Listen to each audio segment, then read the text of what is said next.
ulti's going to pop off from Oracle. Hook back in from Andros. Going to be charging up that epicenter. No one's getting out of here. That's 3 going down. Disruptor, he was de-warding. Look at the damage. Oracle buys back, sweet as honey, says the big boy bear, and they are going to just crush your high ground from this. What a massive fight.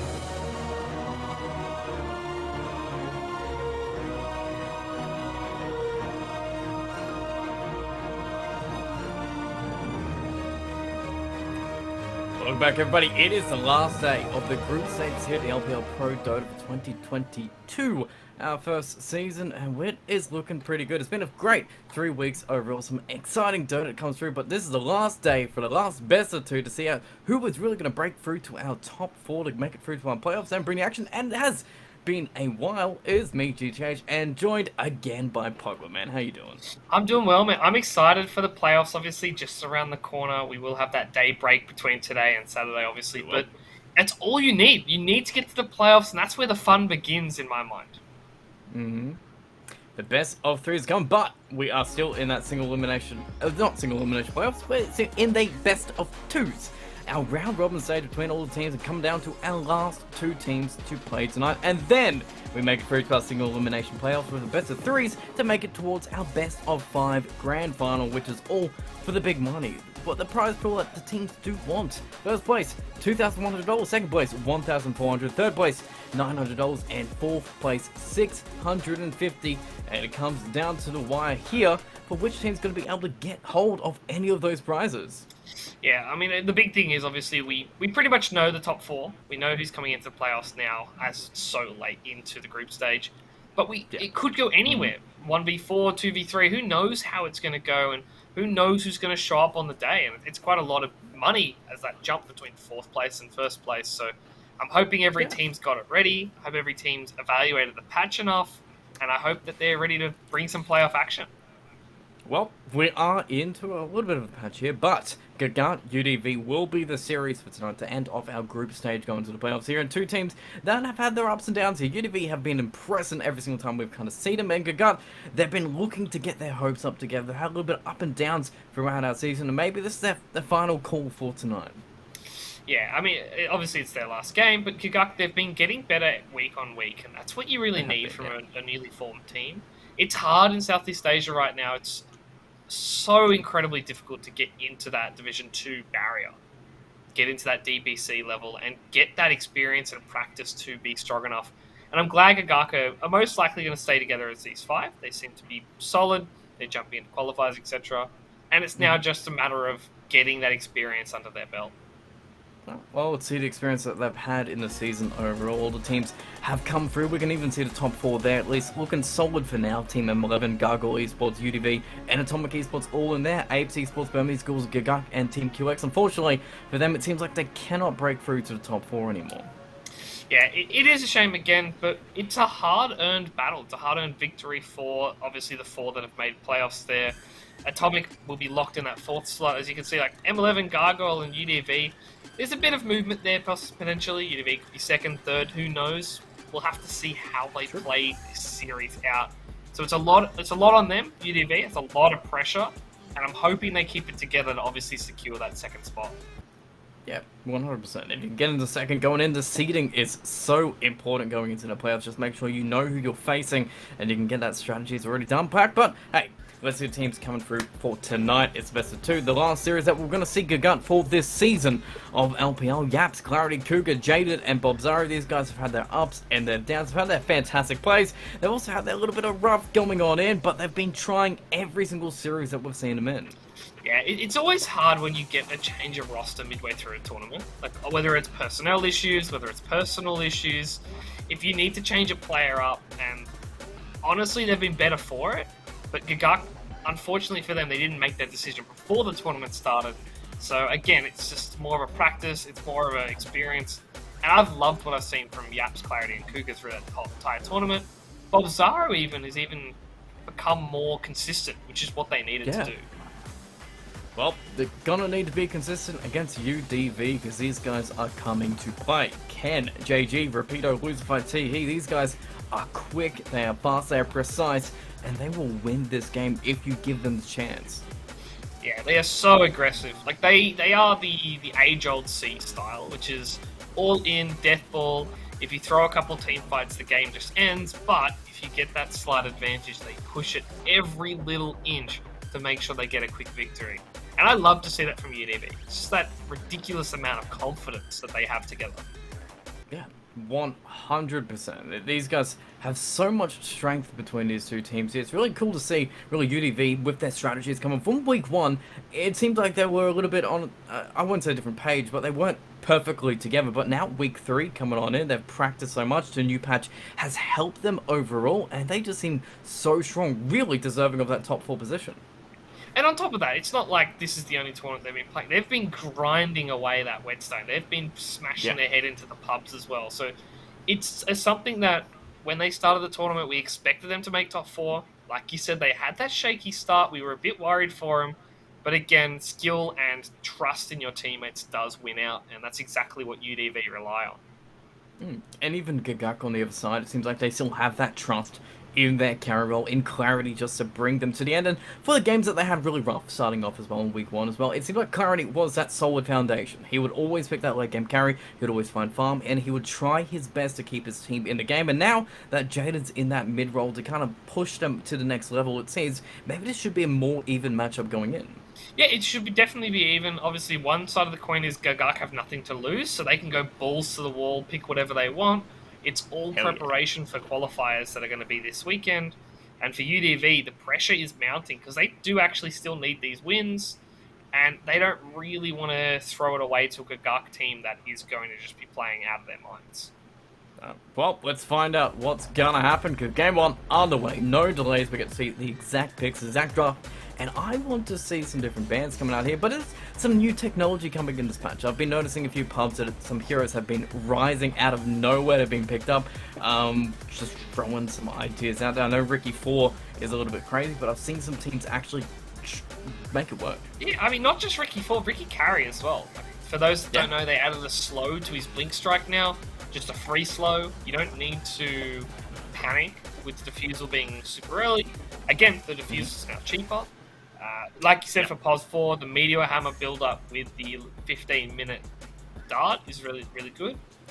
Other technology, I know I hate to say it, I know you've been talking about it off stream, but Lone Druid's now got a positive win. Yes. And That's I know you're happy because you play this hero a bunch, but I think teams in C especially, where it's like high mechanics, they'll be able to pick this up and they'll be able to start winning with this hero. Curious to see which team's going to bite the bullet and be the first one to pick it. One of these teams does. I really do. It's a fun hero to play. But, I mean, that's not the only hero that we've seen have positive win rates come out. Again, a hero that I might hate just as much as you hate Lone Druid, Husker position 1. Teams have been destroying games with it. I mean, Husker was fine last patch. And then they're like, yeah, you know what? You can have your magic resist back. You can have your, what is it up to? 25% magic resist, which brings him up to 50 base magic resist.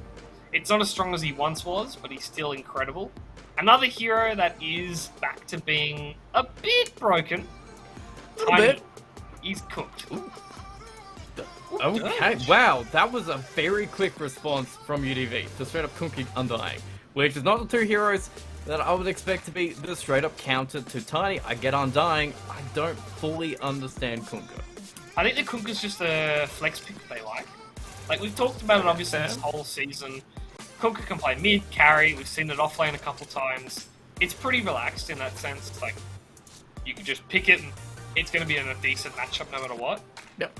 Undying is the hero I really like to see. Because, again, Undying is a support that should have the resurgence in this patch. And I haven't really seen it yet. Boots of Bearing is ridiculous. The quicker Axe Shard is also great. So look to see how they play that. Weaver, though, it seems like we're going for old technology versus slightly, I'm not going to say new technology yet, but it's a little bit of difference from UDV, and then a Gigant like, yeah, screw it, it's the old patch again, Weaver Tiny. Yeah. I mean, Weaver's still fine, honestly.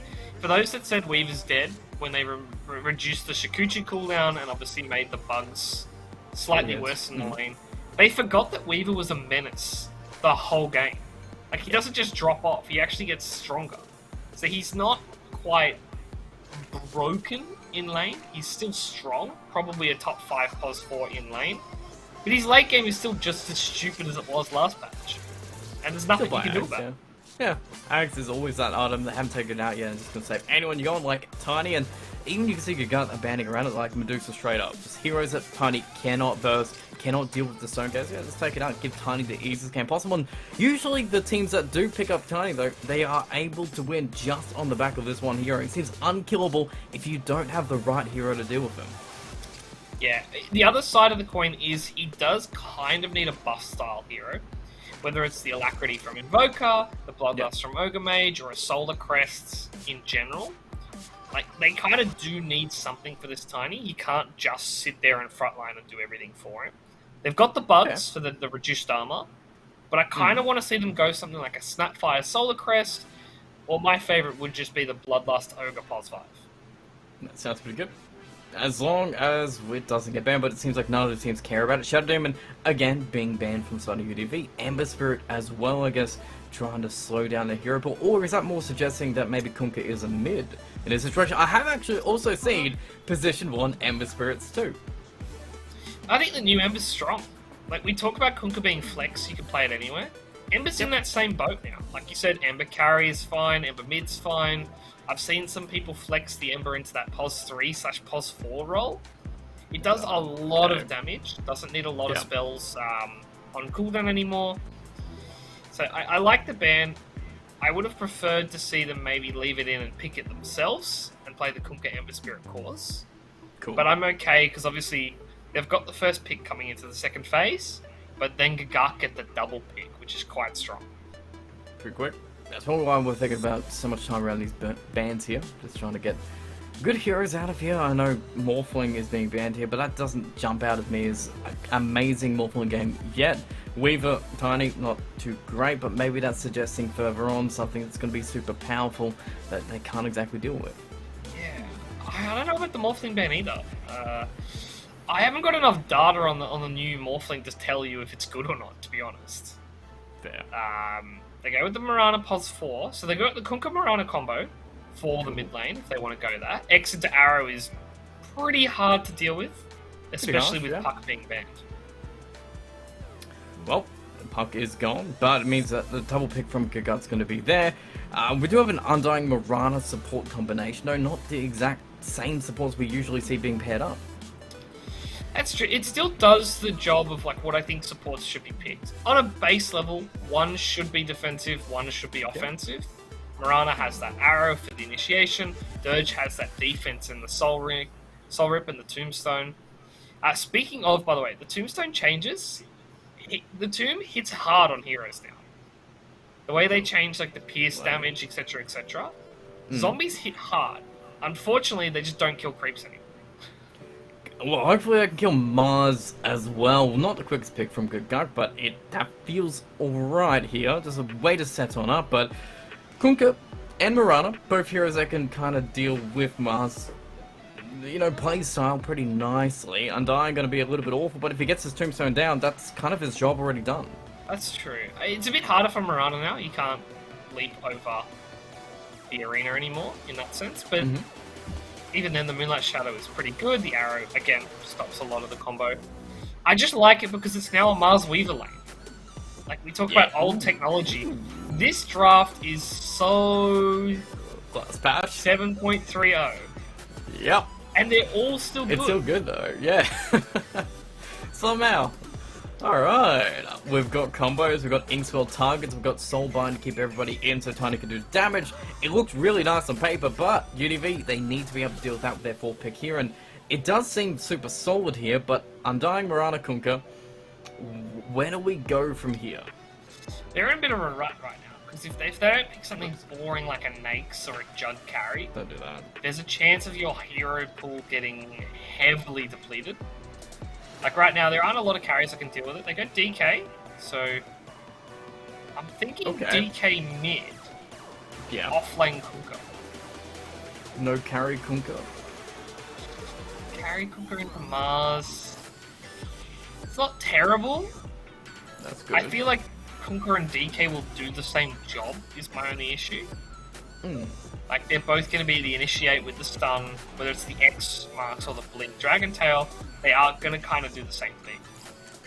I guess the flip side as well to that is, would you prefer offlane DK into Tiny, since that's kind of the matchup we're flipping between? Offlane DK could work. Again, it's very hard to push him out of the lane. Dragon's Blood means he's got that armor, and he has that combo for arrow. I don't know though, does he just get avalanche tossed into tower because he's slow? Well, hopefully the Mirana's there for that. That's kind of what your Mirana is. I'm guessing Dragon Tail and Arrow is an easy combination of work. Yeah, it's so easy. It's one of the longest level 1 stuns in the game. I think it's 2.5 seconds level 1. It's insane. Well, might be 2. yeah. I should check for a spell old from my old brain. head knowledge. But then again, I haven't 2.25. played. Yeah. Okay, that is one hell of that's a really good stun. So It's a it stun was I exactly wanted. in between what I said. Ooh, position 4 DK. Do it. It's a thing, to be honest. It is a Like, thing. Yeah. The Ag Shard being super early has made a lot of these dumb picks potentially viable. In the sense that, like, he now has an item that can assist the team.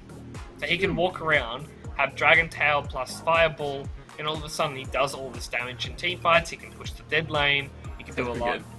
Do I think it's going to happen this game? Yes. I hope not, because that means it's a Dirge core. A Ag Scepter. It's Still pretty all good the Ag strength Scepter. against Tiny and Undying.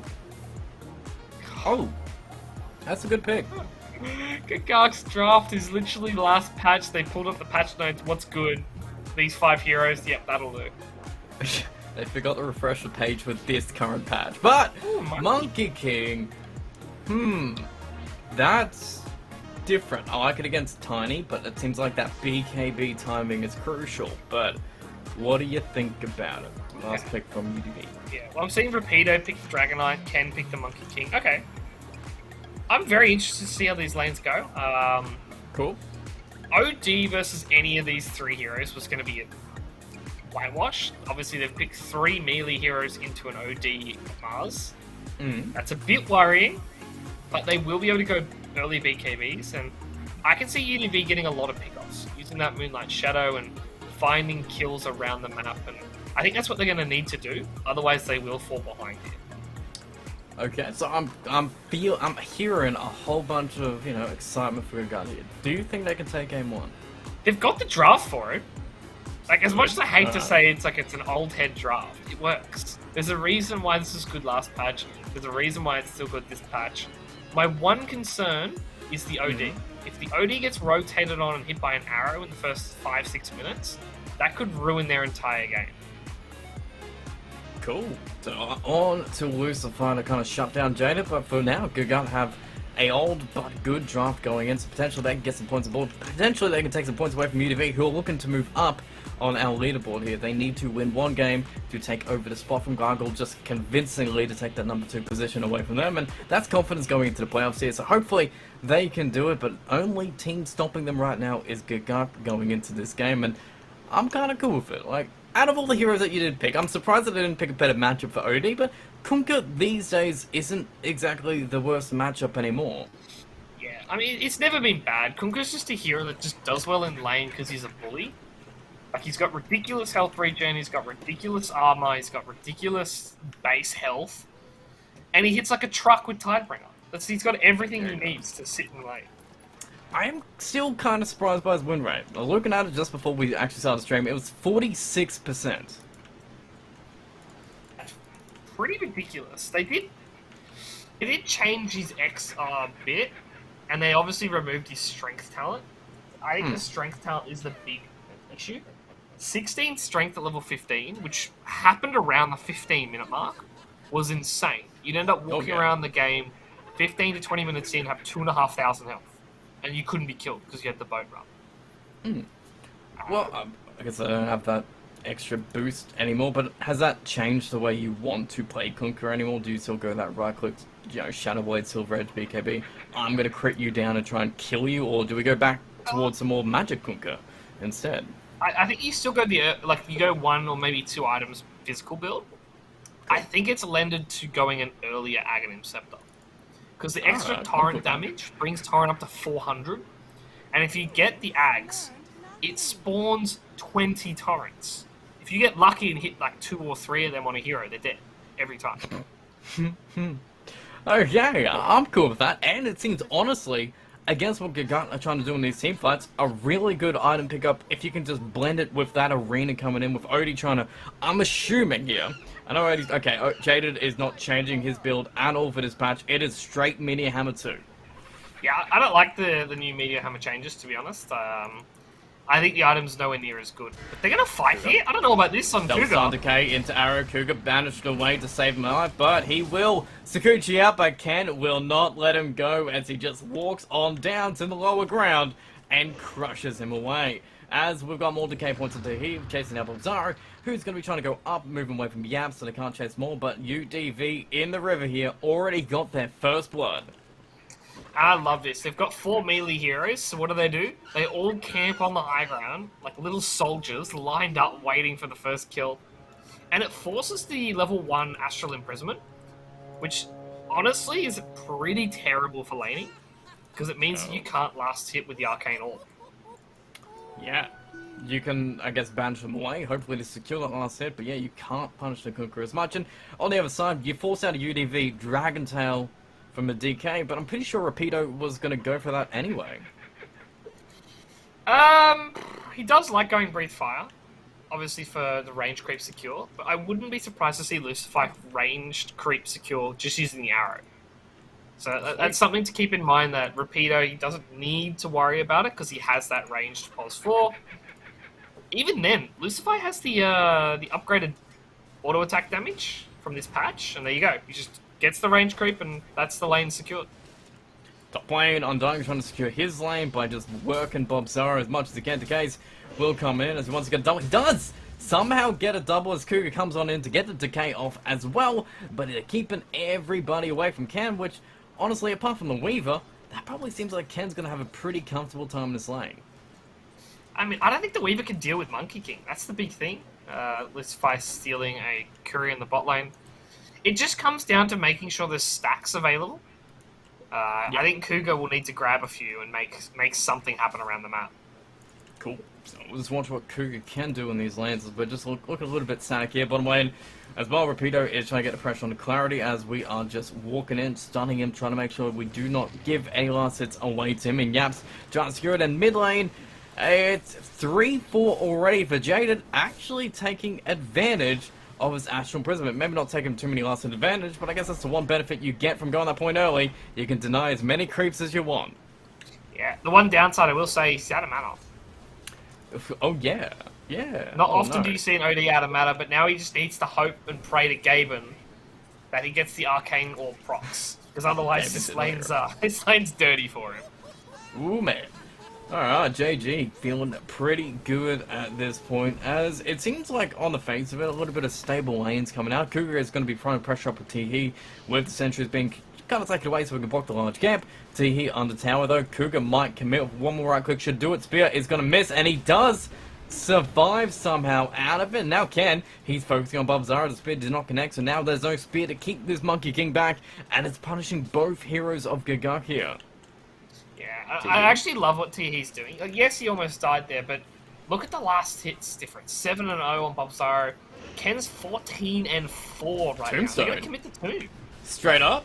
Alright, jump forward. Actually, spear to keep back. Nice play from Bob Zaro. Gonna actually get the Tombstone out of it. And maybe not a kill. It looked very good on paper. Almost bound strike. So close to getting that kill in the end, but Gigak just had a better idea of how to take this fight. It's now Teehee with Cougar this time committing for him. You can take the bug away from him, but the spear this time ain't gonna miss as Gigak get the kill. That was sickening from Bob Zaro. Getting that spear not only saved his life, made it so the tomb was killed, and they turn around and get the kill. Like, yeah, sure, Bob Zaro's lane right now is garbage because he has 100 health, but that is still an absolute outplay for Gagak, and that's what they need to do in these lanes. They need to be able to win them just by being better. We're trying to secure the run away from Gabs, who was there a little bit quicker at the 3-minute mark, as we can even see on the other side, Gagak Cougar as well securing. It seems like there's more priority on getting 3-minute runes as mid lane.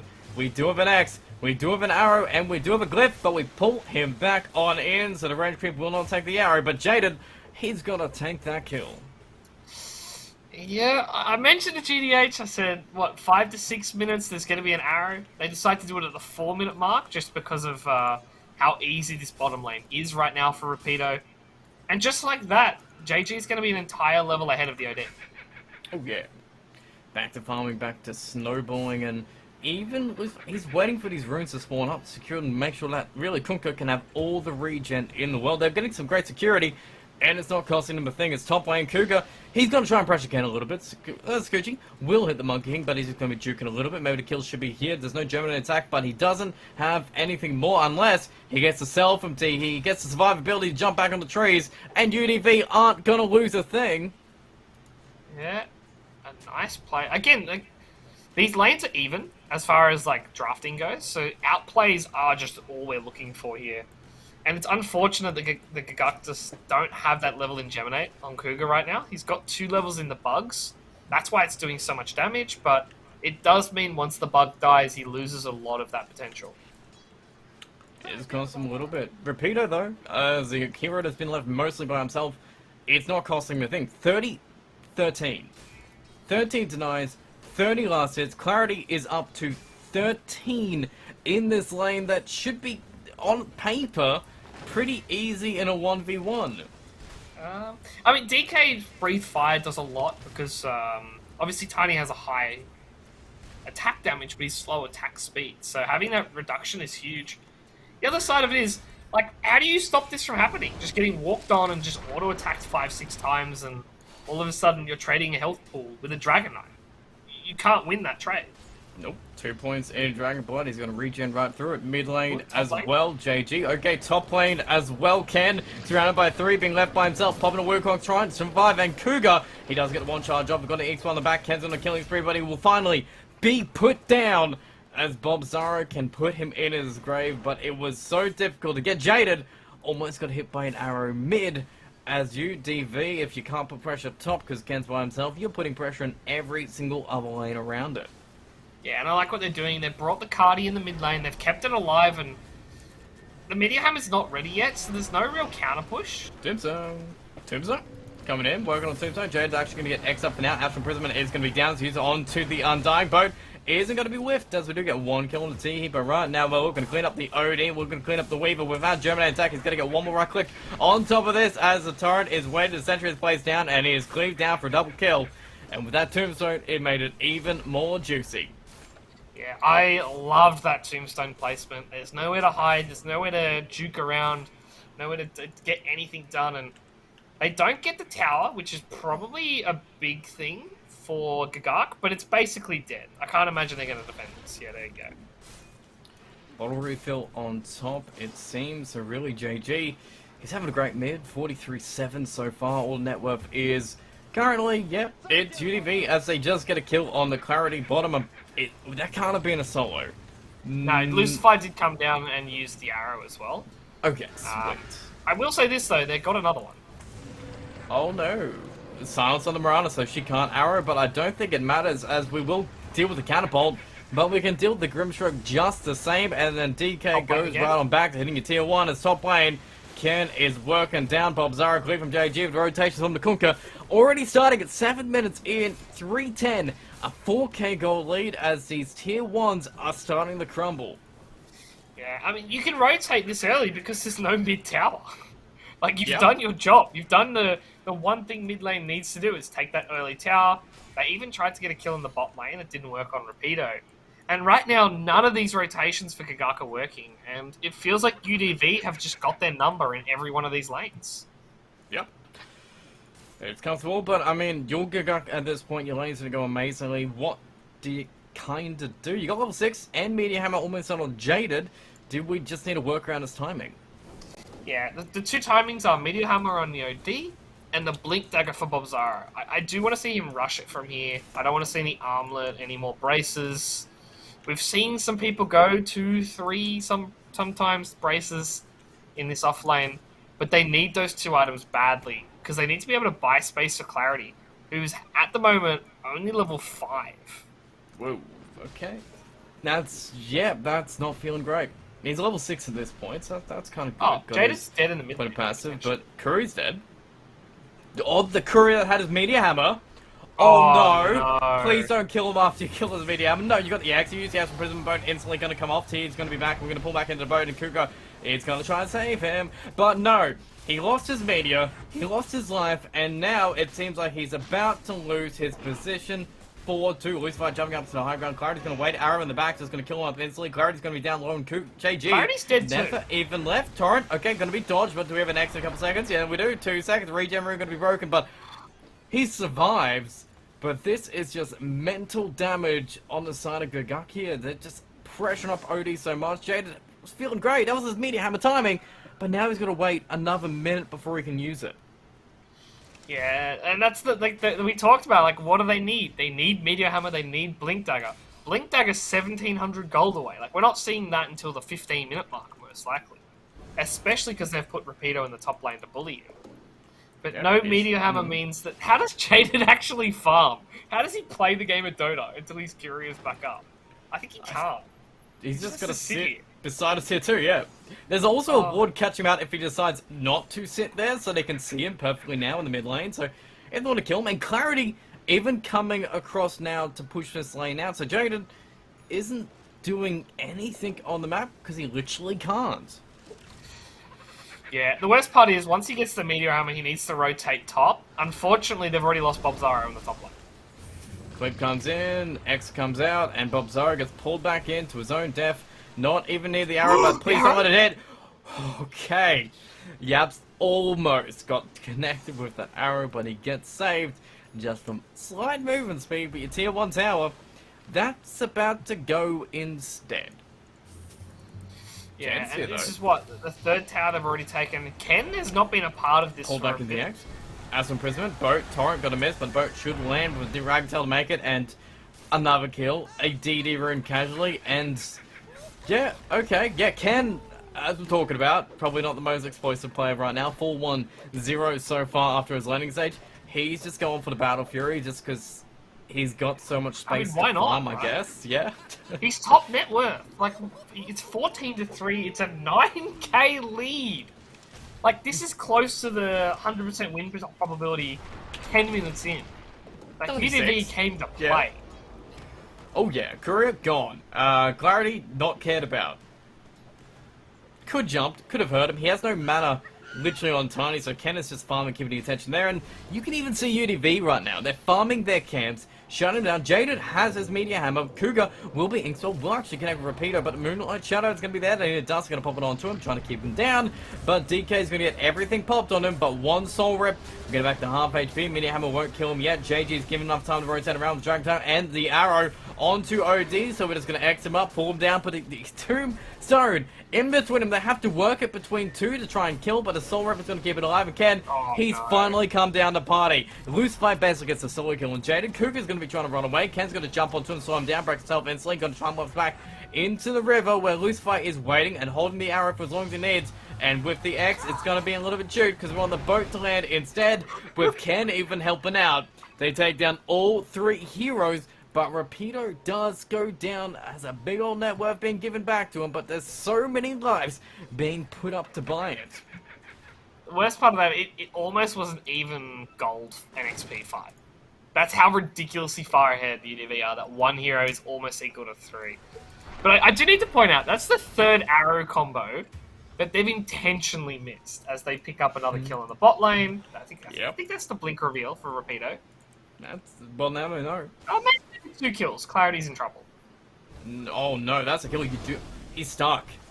Quite okay, he can run. He's coming across too. Tombstone 13 seconds away, so no way to get vision. Ken is like, I could pop my ult, I will pop my ult, and I will keep you trapped inside it. As Clarity becomes a pig, but becomes food as it gets cooked by UDV. Yeah, that's fair enough. Honestly, committing the ultimate there right now, the only hero in the game that they're worried about is Tiny. Like you look at the net worth, and it agrees with them. Right now, you've got Jaded, you've got Bobzaro sitting below Teehee on the net worth chart. That's not what you want to be seeing if you're a Gigak fan. No. Bobzaro, no. Please. Is he dead? Stormstrike. Yeah, Soulbind. Arena goes down. Cougar goes in. Might be able to get the Marauder out of this, but Cleave's going to take down Bobzaro, but the TPs are responding. T will come in. We will get Lucify as one kill comes out. The X combination is missed. The BKB being forced on out as Cougar is still waiting, but I think, yeah, just give up the Grimstroke. Know you got the kill out of it and feel happy about that. The one thing you can get from UDV, that's all you can take, and you gotta smile when you get it. Yeah, that's a lot of XP though. They've given a lot of XP over to the Kunkka especially. JG's level 12 right now, and if you look at Jaded, he's level 9, and he only just got to level 9. It's not like going to tick over very quickly. This XP is getting out of control, and it delays the blink even further. He's still 1,000 gold away. I said a 15-minute blink. He has not had the privilege of getting any farm so far. See, no, won't be caught out either. Even it seems like OD's not being able to play the game that he wants either. He's going for the Aether Lens. Like, usually I'm seeing a Blink Dagger or Falstaff or something aggressive to be picked up, but no, he's trying to stay even further out of these fights here. Yeah, I think he needs to do this build. I think it needs to be Aether Lens, Aghanim Scepter, and they need both of these items before he can start to actually win these team fights. That way he's got one defensive, one offensive ultimate. Not that it matters, the fight's going to go. Arrow, Bobzaro, not even need to be X, as he gets pulled into a torrent, into an arrow, into a kill, as Teehee is taking on the entire team. Level 10 Undying, higher XP than everybody else. Boat's going to buff him up.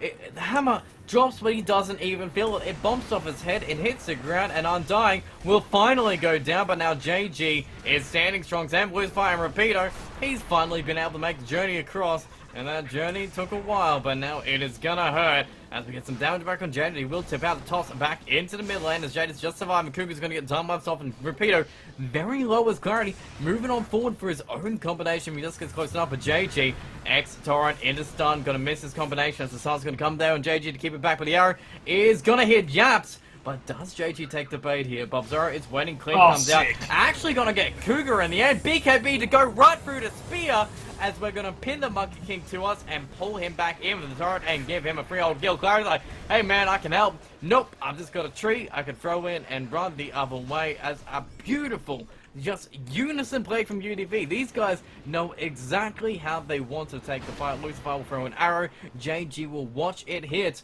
and then he'll make it work.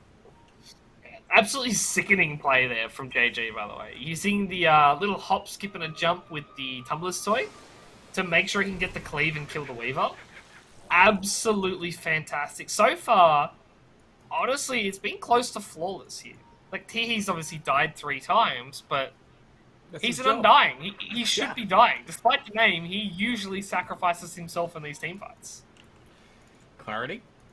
I came from Kunkka, level 14, good see him. Boat is pumped on out to him, and he avalanches the Marauder that might be there, but nope, jumps away, knowing that the avalanche coming, but very tanky. Oh, okay, Ken is going to come in too, to get some damage on top, not really needed as they get the kill anyway. And JG, priorities coming out, just finding OD with another torrent, beautifully timed, as the Arsenal Imprisonment will imprison him in his own grave, as UDV are killing more heroes everywhere we look. We're taking down Yaps. Cougar, I hope, is going to survive. I really, truly hope he's going to survive here, as UDV are just cleaning up this game. Yeah, the worst part of Cougar's build right now, he has the Urn of Shadows building into the Spirit Vessel. They haven't got many kills, GD8. They haven't really been able to get any charges. And I somehow don't see that changing. So, like, Cougar's committed all to this farm, and he's going to get an item that unfortunately might have 0 use for the rest of the game. Well, on the good news, it's officially 100% UDV. According to DOTA. It's hit 1,000 gold per minute. That's the bar. If you don't have an Alchemist and you hit 1,000 GPM, you cannot lose the game. It just can't be done. Well, in the history of Dota, I don't think it's been done. Non-Alchemist 1,000 GPM leads have not been thrown. I'm willing to break, you know, new levels here. I'm willing to get some breakthroughs, some revealing games, some amazing records Clarity. being broken. Here is Clarity. He'll toss back to Monkey King. He'll send him on back. Do we have an acceptor? Oh, Monkey King is an acceptor. Cool to see. Maybe enough to actually get Clarity to survive here as we're going to soulbind him back. And Yaps instead will survive as well. Small little pickups here for Gigatas. What? What is he doing? He's not caring. He's going Ags. Just straight up Ags. Man, oh, they actually found him. In the background, they've actually found him. JG, moving in. Boat comes in. Finding him out. Lucifire's going to come in. Ken T here. Arena's going to pop down. Bobzaro gets a pretty good arena and maybe a kill on Lucifire. Was you drop the hammer, but hasn't got a kill yet. But finally, will go down as Cody picks up one. The Brewfire will be able to kill Jade on the side of Lens. JG will get the cleaves on the back as a high ground. It's going to see a Monkey King being tossed into the air, but Clarity's going to be put into the ground. As Cougar can time lapse back down, almost to, okay, he's back at his base. Hopefully the safe place, his base, but 2 heroes gone. Lucifer is dead. Your Tombstone is gone down. Your high ground is protected by the fact you still have tier 2 standing somehow at this game. It's a 19k gold lead, 7:31, 19 minutes in, but you are still in it. And Cougar, he's got 2 charges on his Spirit Vessel now. That's actually the biggest thing of that team fight, honestly. Like, you look at the UDV boys, they're all chubby, and they're all strength, they're all tanky. They've all got a lot of health regen, so they do need the Spirit Vessel. Unfortunately, it looks like Cougar's being sniped here. JG's looking for something. And he might even find Yaps, maybe? I'll take it. Someone's going to miss. Does he have the X? He does. He just gives up. Back to farm. Well, I guess the big win here is you just casually have a Roche. Now you just on the Monkey King, who is now what? Ags. Okay, Ags, but yeah, Battle Fury. I don't know if the Moonshot's actually going to get built. I can't. Usually when I'm seeing a Monkey King build, I'm just like, what is this Monkey King doing? But this game, it doesn't seem like it will hurt, as really, Donnie, he's caught an arrow. He will survive. The turret, the boat is just going to be popped down on him. One McCleve, he is going to be dead. No, toss him back in. Finally down, the 3-5 comes over Repeater. And Clarity's gone 42 seconds, as Repeater's going to find another with the arrow in the back. A nice Astral Imprisonment to speak, going to keep him back with the Inkstone. A little bit missed time, which means Bobzaro is going to be hit by the Brief. Fireball going down, as Ken is in your base. No Moonshot in hand, but JG will be pulling them back into him in style, as the Wukongs will be surrounding Jaded, as we get ourselves the 4th kill. Gonna go back for our tier 2, and then we're just gonna walk on up the high ground and see what else we can get. Yeah, and this has got to be close to the GG realm for Gagak. They're trying to stay in, but right now, 21 minutes in, the Aegis is still available, and your tier 3s are gone, your Rax is going to go and follow afterwards. You do finally have the Blink on Mars, but I don't know what follow-up you actually have. I don't know if they have enough damage on anyone to actually win this team fight. Charges. Yeah, are they going to run out of the base, run into Ken and die? I feel like they are. Yep, because UDV aren't leaving. In fact, they're just going to jump on in, go straight for Clarity. Nice touch from Prism. Maybe this is an opportunity for you to go win, but you have to blink away defensively. Both can come in. All the amount of damage you've got in the world is just going to go and eat right through Tiny. It's been X back in Jaded, who already used Astral Imprisonment, so he's just going to be dead from JG. And Lucifire's Repeater is going to be destroying Gobzaro, and now we're just jumping, diving the base, and UDV are just cleaning up Gagak. GG is cool. It is straight up done as a 7:39, 27k gold lead in 21 minutes, and UDV are cleaning up Gagak in this best of 2 series. Yeah, I mean, game 1 was rough. Gagak had a draft that was definitely viable, that definitely could have worked for them, but UDV were on another level right now. And that just shows the gap between being in that playoff bracket right now and obviously struggling in the other side of the group stage. UDV are just incredible watching that play. It was so smooth and so clean. It's super clean. No mistakes that I could even notice. They exactly know how to play the matchups. They had so good timing. Tiki again on this Undying, secured the lane so easily, and then he started rotating around. And Lucifer as well on that Mirana, just enabling that mid lane so hard, just really destroying whatever chance that Jaded had in that mid lane. That Meteor Hammer was gone, but before that Meteor Hammer arrived, it was Lucifer over and over again, getting kills in this OD and shutting down what it should have been an OD favored matchup. That's what it comes down to, right? Like you mentioned it, the last hits were favouring OD, even with that Astral level. 3.5 minutes in, I think it was 3:45. The arrow hit him in the head, and From that moment onwards, you can actually see his net worth. You can see his impact on the game instantly decline. And we said it in the draft. If he gets arrowed, if he dies once, the snowball effect will happen really quickly. It didn't help he lost his career either, though. No. Well, these are things we can work on in game 2, and hopefully we can stop this snowball from rolling for UDV, and maybe we can roll it the other way to go, but the only way we're going to find out is after this break.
The ulti's gonna pop off from Oracle. Hook back in from Andros.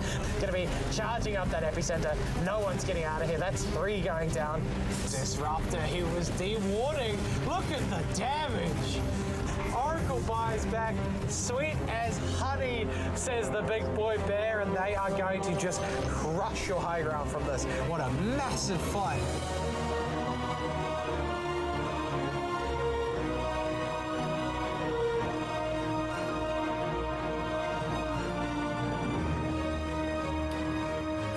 This is last out of group stage, but UDV, they could take no chances. They are just getting all their practice in before the playoffs, and they destroyed Gigak in game 1 there. Every single one was clean. Every single player was almost perfect and flawless, and Gigak had a great draft going in, maybe a little bit of an old draft, but a draft that should work, but it just fell to pieces. Yeah, I mean, it should work. They just needed to get their items. They needed the Meteor Hammer. They didn't get it on time. They needed the Blink Dagger on Mars. They didn't get it in time.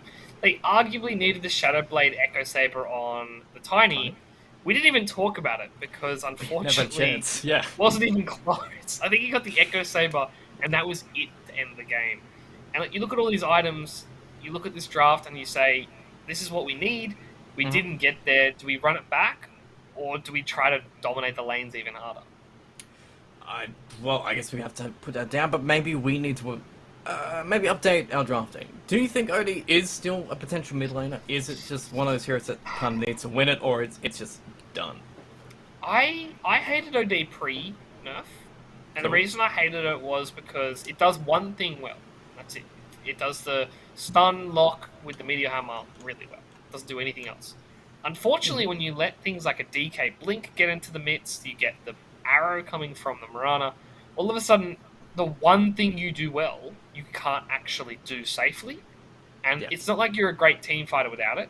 You're not a great lane pusher because you can't push the tower or the creep wave. You need to decide. You need to drop Meteor Hammer on one or the other. So there's a bunch of problems with the hero. And now that it's even more nerfed, I don't think it's super viable. Like it used to be first pick, now it's niche. You only pick it a couple times a year. Alright, well, maybe we'll see it coming into the playoffs, but maybe we won't see it going in game 2. And hey, if we want to update team drafting, maybe we should talk about a few bits of new technology that have been emerging, at least for me. I've been watching a few pubs and seeing a few teams trying some additional stuff, and Abaddon, position 1, and actually 2, has been jumping into these pubs here and actually winning games, somehow. Abaddon carry could be something.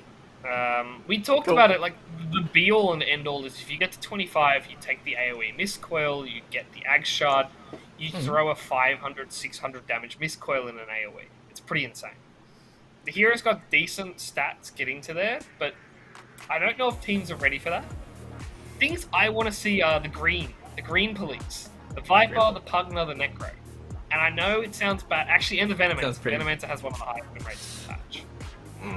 Those 4 heroes, they're toxic, they're terrible, but they are all good in the meta right now. And I kind of need to see them a bit. Okay, well, I mean, this is the last day for the group stage, so maybe this is the one game we get it. Green, alright, one green coming here in UDV. Might want to keep up that green. I don't know if we want a green all the way around, but a DP very early, and even if we're looking back at Galaxy Games, I believe the tournament has just happened, position 5 DP has been cleaning up. Yeah, a lot of European teams always loved the Death Rock 5. Like, I think Nigma Galaxy were the first ones to really push it, and I think Secret as well, Puppy and Kuroki as drafters, as captains, they are excellent picking these Pulse 5 playmakers. It hasn't trickled down into C as much in general. Like, a lot of Southeast Asian teams will pick it, and they'll keep it between the Pulse 2 and the Pulse 3 role. Yep. They don't really flex at a Pulse 4, they don't really flex at Pulse 5 too much. It's starting to change at the higher end, but it's still one of those things that teams need to be really comfortable. And Gigak just showed that maybe they like reverting to drafts they're comfortable with. So I don't see them making this random play, game 2 of a series, trying something new after they get pretty much decimated that quickly in game 1. Well, I'm loving the first sign up for the other side though. Bane, Earth Spirit, super good gank, and I'm loving that already. And if you get that time before DP super strong, hey, they're easy kills on her. That's true. And Pango, I like that. I like that as a counter pick quite a lot. It means that you can quite easily roll around, have a little bit of fun that way. Cool. easy, good starts, easy, good open drafts for both teams. But I guess this is what Game 1 was about. We didn't really have an issue with the drafting overall. It's more about how it really got played out. And looking at these drafts here, Giga, they at least have a very intensive, what we would say, execution heroes. They need to make sure their abilities land so they get these kills here. The other side, Giga, they can just cast their spells. Like Exorcism is just sit there. Just sit there, do damage, survive, you're good. Yeah, I mean, you've obviously got the tools to defeat it. Like, Exorcism's only good if you can get Spirit Siphons off. They've got the Silence coming through from the Earth Spirit, and obviously the Fiend's Grip coming through for Bane. The one thing I will say, they have to choose between Fiend's Grip being a Death Prophet and now a Pangolier already, which is quite a scary proposition, because if you grip one, the Death Prophet will silence you. If you grip the Death Prophet, you're going to get hit by the Rolling Thunder, and there's almost nothing you can do about it. So, good openings here. The bans seem to be a little bit similar last time. TA and Medusa both being favoured here, and I guess those heroes are still just as popular, specifically in that carry role. This is a safe little carry that you can't exactly kill, and against Nerve Spirit as well. Refraction charges melt against Magnetize, but if you get them off with BKB, you should be able to crush any of the heroes you face. They're both just heroes that just do too much, similar to Tiny. We didn't see it last game, but in general, Medusa is still great. TA does everything you need to. It pushes the lane really well, it takes Roshan incredibly well, it takes towers, it has the defensive mechanism, it is a great Aegis holder in general, and it can burst support. It's like everything you need a core to do, it does so well. It's even mobile, because you get a Blink Dagger naturally in your build, and you got the Ags if you need the teleport around the map. Cool. Wait. Dude, have you seen TAs actually pick that up? I've seen TAs in a good game that you'd think Ags would work, but everyone avoids it. At least they went through a phase where they'd pick it every single game. I think Arteezy was the one that led it in EU and America, depending on where he's playing. Yeah. It's still really good. Unfortunately, with the damage you get from Swift Blink, the Deso, the BKB, it does get that relegated to 4th, maybe 5th item, which is obviously not where you want to pick it, but it's still one of those things. You look at the late game, all of a sudden you've got split push. All of a sudden you've got a way to get out of base. And that's actually more important of having the tool, even if you don't use it, having it available is huge. Alright, well, I guess we've got a Puck ban, we've got a Darkseer ban, we've got a Bloodseeker ban, but these are the standard bans you want to see every single time you want to play these heroes. And the third pick, a hero that you loved when it was a little bit broken, and now they've fixed that Moment of Courage kind of bug, is it still super viable? I don't think so. I think having that bug was the only reason Legion was good in this patch. And have they definitely fixed it? Because they haven't really... As far as I know, yes. They haven't announced it, but I felt it in my fix. game. Yeah, I felt it in my game. It doesn't feel as strong. It doesn't feel like I'm getting hit for 130 at level 1.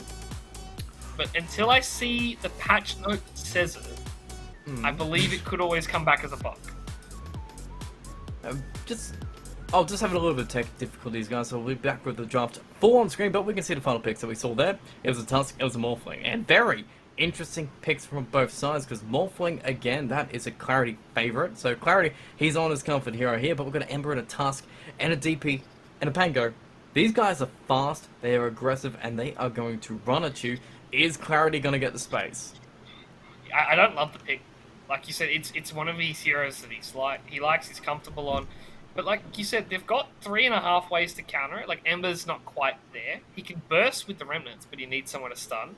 But they have the rolling into the Smash, into the rolling Thunder from Pango. They've got the Silence from Death Prophet as well. I'm worried that if he doesn't get an early Manta, he's going to be in a lot of trouble. And I like what they're doing. They're banning out carries here, believing it's going to be the Ember Spirit mid and the offlane Death Prophet. So, are you sold on the offlane Death Prophet? Are you sold on the support Death Prophet? Where's Pango really sitting here? Because UDV, their draft is kind of still open. Tusk, most likely support here, but other than that, we can flex any of these heroes anywhere. Yeah, I mean, it's hard to look at that draft and be like, oh, this is there, this is that. I'd want to see Pango getting farm priority here, to be honest. Like, okay, I'd prefer him going offlane and the Death Prophet going in pulse 5 or mid, and then having the Ember mid or carry, depending on how they rotate. Because an early Blink Dagger probably wins you the game here. And Pango does well in lane against Morphling. Cool. You got the Shield Crash, you've got the Swashbuckle, both great potent spells. And you've got the Tusk Tag Team plus Swashbuckle, if you ever need it. So it's a lot of damage, it's a way to get on top of the hero. And they've got a Bane. Like, a Bane's a pretty garbage hero to actually deal with this damage coming through. Yeah, he's not going to save you, you're just going to get... you can swashbuckle around, but the Brain Sap's going to be kind of useful. And Fiend Script, when it comes to it, level 6 is going to be vital, but then I'm looking on the other side, you have Snowball save, you have Silence from the DP, and I guess if you're not Fiend Scripting the Pango, Atmosphere can just come in and kill you anyway, so it's a very difficult game for really Yaps to play. And what? Invoker, Razor, PL, Troll Warlord, and the pick from Gagak is at least last, but UDV, they got one more hero to get kind of seal it out here, and what are you feeling? It's hard to gauge where they want to play these heroes, to be honest. Like, what I believe they should do is play Death Block 5. What I think they will do, probably play at mid, Ember carry, offlane Pango. They've got all the tools they need, though. That's the thing. Like, this is a luxury pick. It's rare to say it, but like, they've got good tower push, they've got great team fight, they've got great wave clear. They have a decent way of taking Roche with the tag team. Mm-hmm. They can pretty much get away with anything right now, which is hard to gauge. I'm trying to think JG and Ken heroes here, so I'm guessing was in Brave King quite a bit. Or Ursa. okay. I like this, so Yeah. they've got everything they need, so why not double down and get a team fight execution style hero? Like early blink, jump in, take someone off the map completely, and then play the game 5v4. Okay. It sounds pretty good on paper, but Gagak have the final response here. It seems like they need a mid hero though. They've kind of cornered themselves towards that. Or maybe mid-Earth Spirit. Yeah, I think they kind of have to go... I think it's Quap or Necrophos. I think that's the only heroes they can actually... Oh, okay. Maybe Void Spirit could work. That is something that Jade has played. Yeah. Yeah, my issue is they go with it. What? Oh, you reckon they forgot to read the patch notes? And they're going to put the mid Legion? They've got mid Legion. That's true. It's off-lane Jakiro, which is going to be fun against the Ursa. That's cool, I guess, on paper. Well, considering... okay. I'll let you take it from here. You can analyze the final pick. Go for it. So I've got two major issues with the Jakiro. One, Null Talismans no longer give spell amp, which is a huge portion of that hero. You can get an early E-Blade, sure, with the Kaya build-up. Yay. Witchblade obviously doesn't feel as good, so Jakiro offlane in general is just like not as great. The other side of the coin is, if they have removed, which we think they have, the Broken Legion Commander, Moment of Courage, he no longer gets to abuse the lane as much. This is like, it's still a favoured lane, but he's not going to be able to win it as hard as we've seen. Like, obviously, Boom was the last one we saw do it, and it was pretty ridiculous to watch Tundra dominate the mid lane. I don't think it's going to be the same case here. Okay, so, well, it's the final game literally for our group stages here. The final best of 2 in our single round robin stage. We've had 8 teams go through for 3 weeks, playing all amazing games against them in different patches, and different competitions, and different mid lane matchups, and just gone back and forth. Some games have gone for 60 minutes, some games have been stomped, some games have just been back and forth. Crazy competitions here.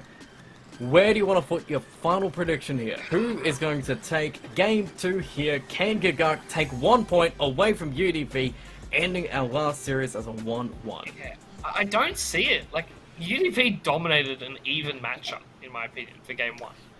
Game 2, I can see how Gagak want to win this. Yep. But I think UDV are going to be too fast for them again. I have to go with the team that just won in 23 minutes. Like, I just have to do it. Like, I can't bet against UDV when they're on form. I'll do it. I'll take it. I believe my boys. I believe Gagak can take this game, and we'll be able to bring it up. It's going to be a very interesting showing. This is kind of a different draft than we've ever seen from Gagak. Where they have never played, at least Bob Zara and Jakiro, they've never played a Legion mid. They've never played such an aggressive lineup, especially in the 4 heroes. I've played the Morphling on Clarity quite a bit, but these heroes making up the rest of the drafts haven't really been touched. That is true. And I kind of like this. Like, we talked about it. Their time in this competition is limited. They only have this game left. They're not making it into the upper bracket, so we won't be seeing them come Saturday. But there's still qualifiers for other tournaments. There's still DPC to worry about, which is the big thing. That's the thing you need to be a part of if you want to make it in the Dota scene. So why not just try something new? See if this playstyle works for you. And if it doesn't, it's not the end of the world. It's a tournament that you are already mathematically eliminated from. Well, let's get that math back in their favor for this game, hopefully, by getting some D awards, getting some aggression. You can really see UDV looking to find out there's a ward there. I think JG might suspect there's some vision there, but we're playing aggressively again. Cougar's going to be found, not putting any points in any kind of rocks. And it seems like they're kind of trying to find out where they need to lane these heroes, as Cougar will be able to get that rune top. He will take a little bit of punishment around it, but so far, it seems like we are getting the ball fling against the Pangolier and forcing that Jakiro just to lane up against that Ursa. Yeah, and I like what they're doing here. They've actually brought Teehee down, and I believe they're going to bring Lucifer as well to look for a first blood. Jakiro as a hero is so slow, terrible turn rate, really hard to actually deal with getting ganked like this. If they get a nice ice shard, so if they get on top with the tag team, it's pretty much a guaranteed kill. Well, they've seen him. They got 3 heroes around him, and Ursa is the only one who can save him, and he's got a point in Boulder Smash already, as we will find where the other spirit is. Bobzara hasn't shown himself in the lane at all yet, and Cougar might be the person that reveals that this tri-lane's got 3 heroes in it, at least for now. Yeah, it's surprising they've spent so much time not looking for a kill right now, and like Teehee still hasn't shown anywhere, and now look how aggressive they're being. And there we go, that's the kill. Jumping in, tag team comes out, Bobzara going to be found. We've got Spirit Siphon to slow him down, and Bobzara is going to take the punishment and take the dive as he is going down. And first blood been given both to Ken, the Curry's given to Teehee, and Cougar cannot do a thing to save as he does get level 2, and a Courier out of it for it. And the roll actually being blocked in the end, so maybe they can punch him a little bit 4 seconds for a tag team, but still first blood is being given straight to UDV as Cougar's going to be kicking back, Lucifer trying to keep him back and keep the punishment up. But UDV, they got what they came for, and maybe even a double kill bottom if they want to go for it and really just ruin this Jakiro's lane completely. Oh, if Bobzara dies here, pack it up. Like, his game's done. He's not coming back. I'm surprised Rapido, by the way, hasn't been completely destroyed. Like, yes, he's low health, he's low mana, but the fact that he's still in the lane is ridiculous. Like, you have a Bane, one of the best 1v1 matchup style heroes, and you've got a Morphling who can so easily farm perfectly. And they're on top of Bobzara again. Uh-oh, tag team. Slow coming in. Ken is wanting his creeps more than this kill, it seems, which does seem to be costing a thing. It's 11-4 so far too. Jakiro's current 0-0 last hit numbers. Oh, this does not feel good for your point, Jakiro. And even Earthspirit, he's got 2 last hits out of it, but Bobzara already hasn't been able to cast a single spell onto Ken. Yeah, this is close to disaster level, and he's going to die here. They've got the Ice Shard. They don't want to commit the Ice Shards? Lucifer? Really? That's a kill. They're worried about Cougar. He's got a kick, potentially. He's got no mana. About a minute of mana Yeah, she doesn't have the kick. Whoops. But finally, I guess they get some space, but they are really, honestly, committing to this tri lane super hard as well. Yeah, and again, Rapido's the MVP here. Like, if UDV come out of these lanes looking good, Cougar's dead, by the way. Hello. Yep, there you go. Teehee, another kill on the board. Jakiro, no creeps to you, and Rapido, again, isn't being touched. Yaps has been concentrating on pulling, stacking, and keeping creeps away from Rapido, which he's still been getting, 7 last hits, but he's still getting more last hits than Bobzara is with 3 heroes in his lane. Yeah, I mean, if you look at what's happening, by the way, Bane is out of the lane. And I'm not sure where Yaps is going right now. Is to grab boots or something? Yeah, so he's going to boots TP, but it might be too late, though, because Bobzara's getting it dived. He's got sacks, and we've got a little bit of stock coming out. Nice shots coming out from Lucifer, with tag team being held just until after tag team. Alright, Nightmare's going to slow him down. Ken's going to move back and be like, yep, my job is done. Jakiro is dead again. He's up to 5 last hits. And now we need 2 more heroes in his lane to make sure he gets more. But how's mid doing as Jaded? Alright, 21-6 so far as JG. 12 last hits. We're speaking about a broken Legion commander, but this matchup is super going Gagak favored. Yeah, it is not as bad as it looks because he's got 5 creeps on top of him right now, and another wave coming in. So like for Jada, he was meant to win this lane, but it's not the JG will get 1 hit and he'll lose 300 health that we saw previously in the DPC. So like he still will win. He'll get to level 6 earlier. You can look at JG. He's playing so defensively here. Ken? Wait, what? Ken dodge bottom? Cougar. Okay, Cougar, nice roll in, got to kill, and Wizfight gonna be blocked out. Spirit Side probably means he knows to kill, but he's got 10 sticks, 10 charges, and ready to roll around in a couple seconds to get himself a turn kill. Gagak punishing now UDV for kick as Cougar goes down to get themselves a triple kill in the end. Oh, that's not great from UDV there. They're just playing too aggressive. They're not respecting how much damage Sekiro can do on that level 3. Get the second level in Dual Breath and just all of a sudden burst them down. On the other side, though, there's really no punishment here. Repeater's about to hit level 6 in the top lane. Yep, 8 analysis, and he's already got regen. Health's gone down there. Mid lane as well. Cougar is trying to at least help Jada get some dual damage straight away on his Legion commander, so we'll see how it goes. Lucifer is just hanging out, saying, what's up? I'm level 3, I've got a snowball save if you want to get a duel, and Cougar has no opening to even roll with, so just a little bit of wasted time here, it seems, from Gagak. Yeah, that is true. I mean, it's not wasted in the sense that they also made Lucifer commit there, so it's like, yeah, 2 heroes both in the lane sitting there. Teehee now, he's in a weird position, because there's no runes here. There's nothing for him to do here. Got a courier, got a Spirit Siphon. You're going to roll on to Cougar. You can break with a Snowball, but we went 2 points tag team instead. No need for the Snowball in this game as Yaps. He'll be blocked by another great shard coming out. Tag team maybe to slow him down if they get close enough to it. Vision is going to catch out with his movement, and the roll is going to connect with T here too. Jada coming across, wanting to get a dual damage as Yaps. Does have a nightmare. Does have a brains up, and Bob Zara even making it 4 heroes running in bottom as Ken's considering whether he wants to actually come in. Say, hey man, what's up? I can help here, but everyone safe so far as Jaded even having the TP back instantly mid to make sure JG doesn't get anything from this lane. Yeah, well, not just getting anything, like he's caught up officially, which is pretty huge right now.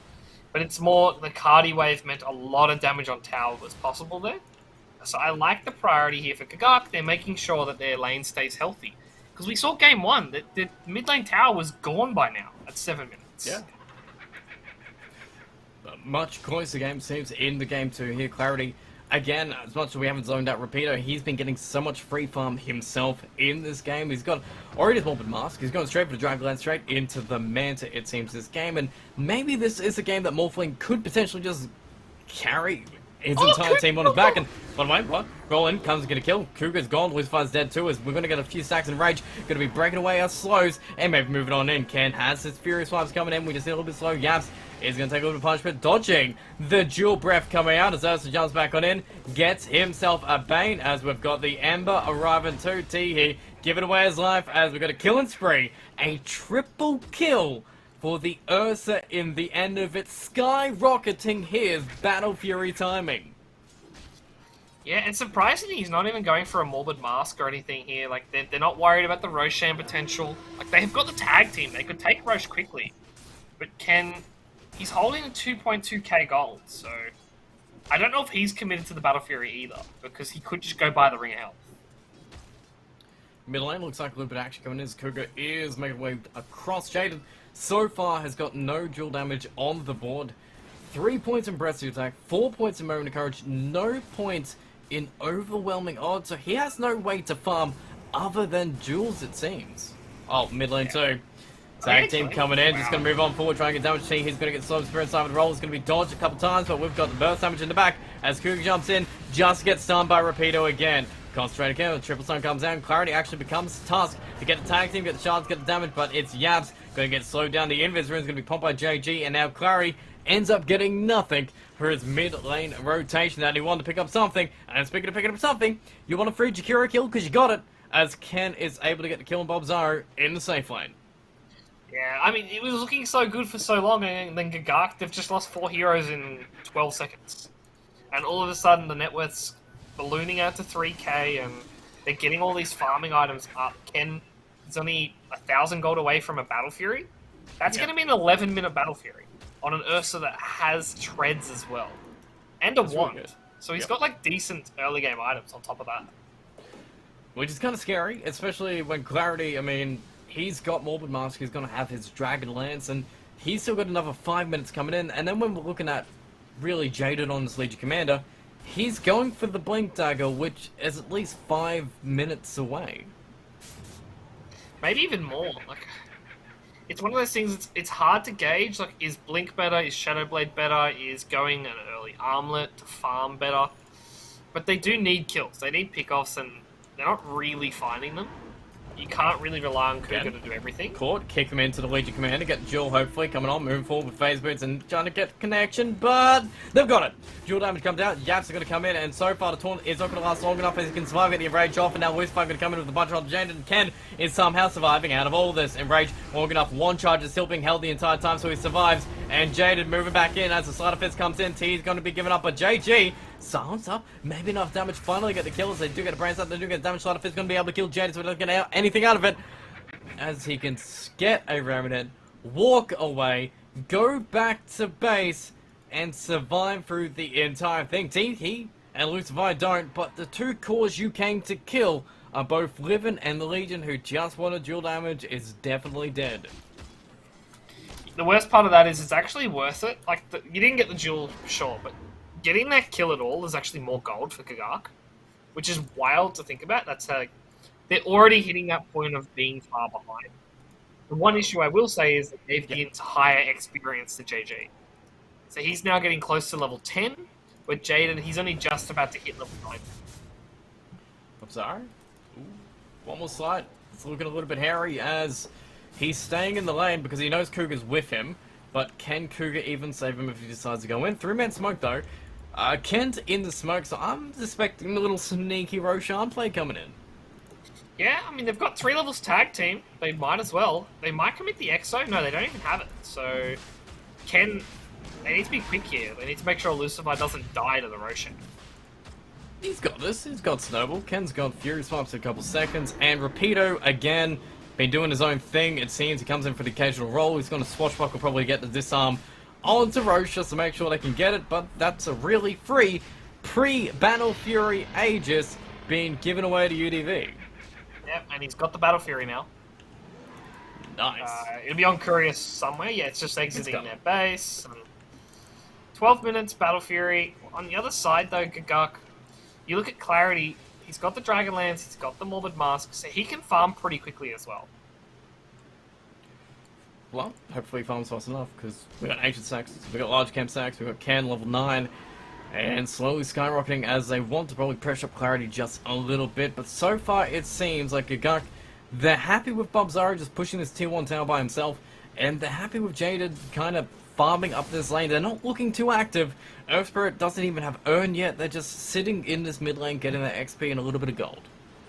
Yeah, they almost can't be this active. Like, they've got the Fiend's Grip, sure, but they don't really have an initiation. Like, Cougar's the only one that can roll in, but what happens when they turn around and do both their roles? Coming from Tusk and obviously Rapidos as well. Clarity?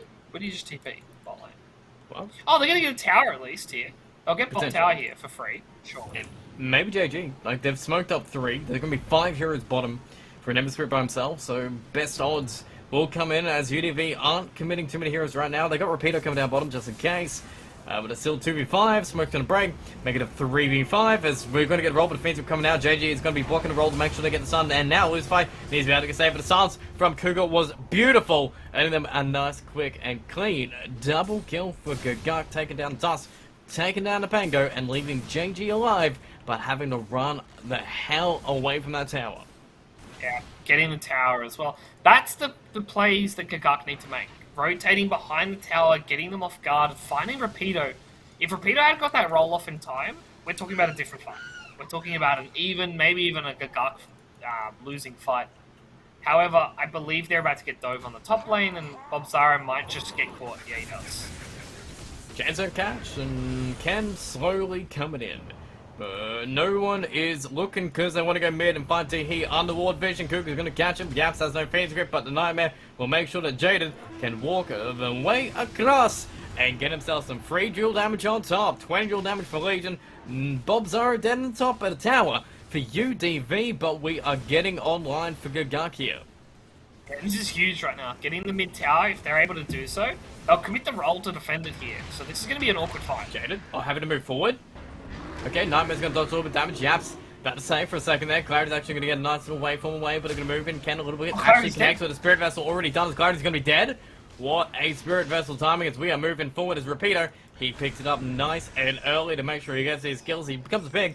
Get a little bit closer to Bane just to make sure he jump on. Chain's not going to be needed as can crush him and crash him as his shields go down and 3 heroes go with him. Yeah, and mid lane, by the way, Ken has a Blink Dagger. This Ursa is so large. And he uses it straight away. It, jumps in, and Cougar running away. Does he get swashbuckle to death? Why? No, alright. A little bit of misplay there, but it's all good. He missed the Slider Chains, like Slider Fist Chains combo. Otherwise he dies. Oh, Bob Zaro might be dead. Yes, Ken's just going in. He wants to use his Aegis desperately, punch on back, Bob Zaro very low. On the T2 tower, Jaded surrounded by 3, Exim finally being used. The TE will not be blocked by the shards, but Yas will be forced to move into UDV as we're just going to keep on marching down as now Cougar is about to be delivered onto a plate and taken to town as Ken's going to eat him up, take away some towers. Clarity's like, hey guys, what's up? As I do not want to be gone upon too. As we're just going to get some tier 2s, get some towers, and make this gold lead up to 7k at this point as we're 2010. 15 minutes in, a close game to game 1, but it's still UDV favored in game 2. Yeah, and we're just seeing the difference between like a really well-oiled machine for UDV. Like, they know when they're going to get a kill. So they leave one support, they leave one core behind, and they chase for more.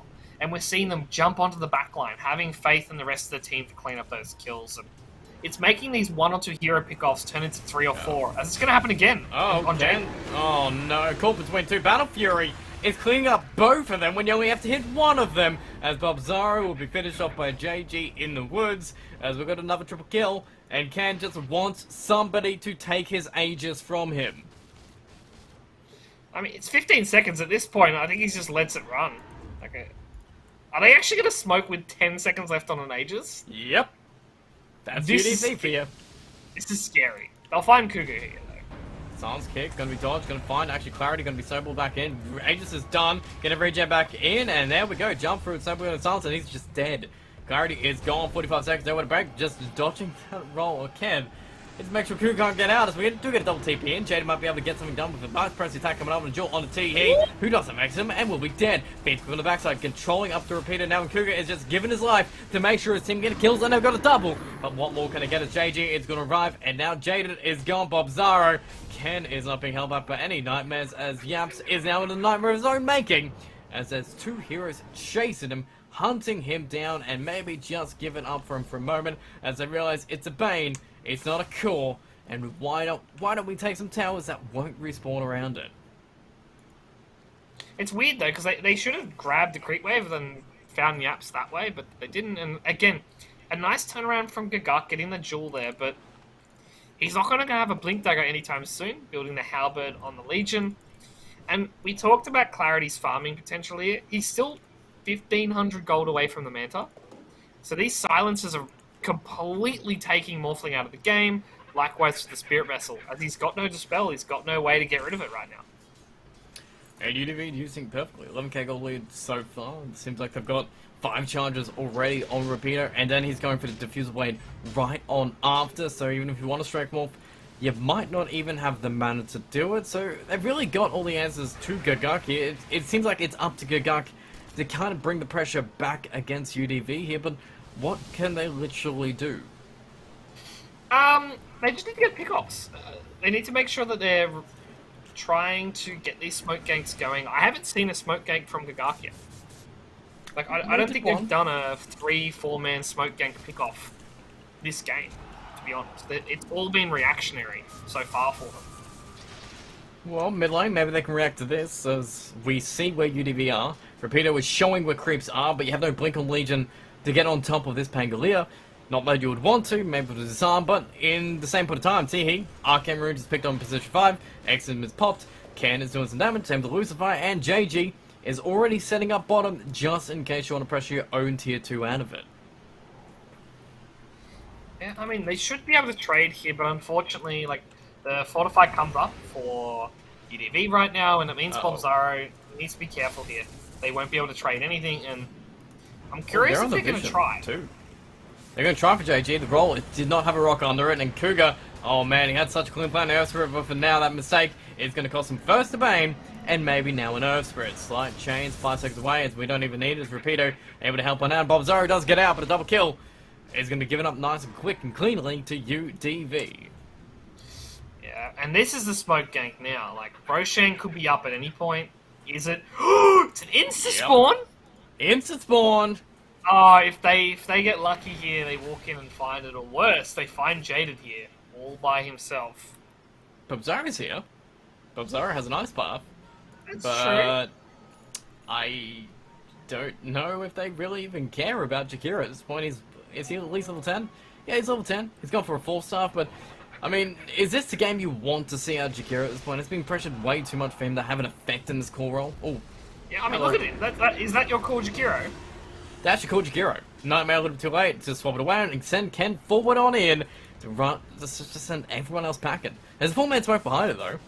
So Gagak want to take this fight. Exim going to be used. He is going to be seen at least. Potentially, you can burst him up. Kuga's going to roll and try to kick back into his team, but starts and damage coming down. Jewel is going to be dodged by the snowball from Lucifer, and now we're just going to Legion standing there. No Jewel damage for you. You do get Teehee, but Ken is cleaning up everybody. If he can actually get connected with anybody, as JG will be able to get Slider Fist back on him. Kuga's going to be able to roll away, but JG coming on in for another slide in a couple seconds, as we do dodge 1 bit of damage with 1 illusion rune, but Kuga is not going to survive any longer, as we got remnants in the base. Bobzaro has respawned into Rapido, but a snowball will keep him in place, punch him down. Nightmare does a little bit of damage, but it just sets his grave, sets Yapped up in a position for a fall through kill. One, or Lucifer can be left for his own dead. Look at him there, standing there, as nobody cares about him. In his base, gets a double buyback and maybe gets JG out of it too. Side of us to dodge that roll from this Ember. Beautiful players. Ken's already in the top as well, just ready to finish on the bane, but he's going to be sleeping up for now as he in range. Keeps in place for now. Brainstorm going to keep him back for now, and with one more jump on top of him, they'll crush the Abs' hopes of surviving for now. As Rapido, he's still chasing down Kuga, who's got no more rocks and no more hopes of surviving, as the only thing he can do is roll for so long, as they will chase him down and kill him no matter what. Yeah, he even dies to the Spirit Vessel, which is probably the hardest way to die there. But for Ken, this Blink Dagger plus the Bullwhip is doing so much work. And what's his next item? It's a Basher. Basher completed for Ursa. And all of a sudden, the game is looking very similar to game number 1 here, GDH. It's very Snowball-esque, and for Gagak right now, they need to just calm it down. They need to stop feeding so many kills in these team fights. Take the 1-for-2 engagements and call it a day from there. Well, they're going to try and take a 3 for potentially 1, but the one they're going for is Ursa, with a Tusk waiting with a Blink Dagger behind him and tipping out. So their rotation, again, is going to earn them nothing, because I think, yeah, UDV finally realized that Roche had respawned. They waited till it was a max spawn time before they even checked, by the way. There's only that 3-minute gap, and it had been 3 minutes since that start of spawn. And again, it's a free Roshan. Ken now gets the free Ag Shard as well. So this is a huge window for an Ursa. Getting that Earth Shock causing Enrage means you can dispel everything from Jakiro, almost everything from the Earth Spirit as well. Alright, well, that's not putting too much hope back into Gagak. So far, it's a 92% win rate for UDV, which is better than Game 1. Game 1, it was 100% at this time. So they've got an 8% advantage to them that they didn't have previously. That's true, and I just watched Yaps get caught from being greedy. Oh, no. Yep. Nightmare swap. Damage comes in. JG is godlike on this Ember Sprint. Lincoln well. Sphere is done, and mid lane, Ken, not to be outdone, gets his own support kill too. Jaded? Hopefully it's just a support kill, as Jaded just needs to run, and yeah, he won't be connected, and Hopefully, I'm assuming this lack of gold right now is Jaden has a blink dagger. Because he has a Hellbird complete, but it seems like we need something extra from his Legion Commander. No, that's all his money. That's all of his items. Oh no. He's fallen a bit behind the curve right now, and Bob Zara is even poorer than him at the moment. It's almost like a Morphling versus the world situation, but Morphling's not even top 2 on the net worth chart, and he's not even close to the Ursa, almost getting doubled by the enemy Baron. Well, he's got a bronze medal. Bronze medal is still on the podium. It's still enough to really hit the ankles of maybe Ken, maybe JG, as we're fighting in 2 lanes. We got to split attention from UDV, and that might be where you need to get your net worth differences in, as Ken just jumps in, finds in, and gets 1 kill, maybe another kill, as Lucifer jumps in 2, punches up Cougar, as Ken is going to tank up that stun every single time, as we got a quick old double kill, and that was a... Lucifer, can we jump... Bash! First bash! Ken! No! Oh no, Jaden is stuck. He's dueling. Oh no. He's fence gripping. Alright, maybe he's killing to get the Aegis though, so he actually come back and kill him anyway. As Ken goes down, Japs are going to get the brain sap off, and Lucifer, he's going to blink in, punch in, and allow Ken to get himself another. Oh, and they even removed the Nightmare on Ken to get the kill. Top lane, by the way, they actually found Clarity, which is probably just as rough as what we just watched bot lane. Oh man, this is UDV just styling, really. Ken having so much confidence, knowing that people would be hiding in the tree set, just blinking and blind, and finding a double kill. And then UDV having the confidence as well to be fighting in another lane, finding a Morphling who has the most net worth, and still getting that kill without losing anybody. Ken's jump into the bottom lane, Cougar gets magnetized off, but doesn't do much damage as he rages status resistance. And Bobzar, he doesn't have any status resistance, so he takes all the damage, 100% of the damage, but he takes 100% of his life points, and puts another kill on the board for UDV. I don't know if you saw that, but Lucifer, he saw the roll coming in, and he blinked in front of it so Ursa could keep auto-attacking. Like, he literally just... His job that fight was to face tank the only stun they had to combo follow up. And desperation now for Gagak. They're looking for anything around the map, and once again, it's hit the 1,000 gold per minute. It's hit that point where you look at the win probability, it says 99, might as well say 100. UDV are looking so strong coming into the playoffs right now. They are. Stuns dodged by Lincoln's Fear has been given up. Rapido is waiting to roll with his Blink Dagger already ready.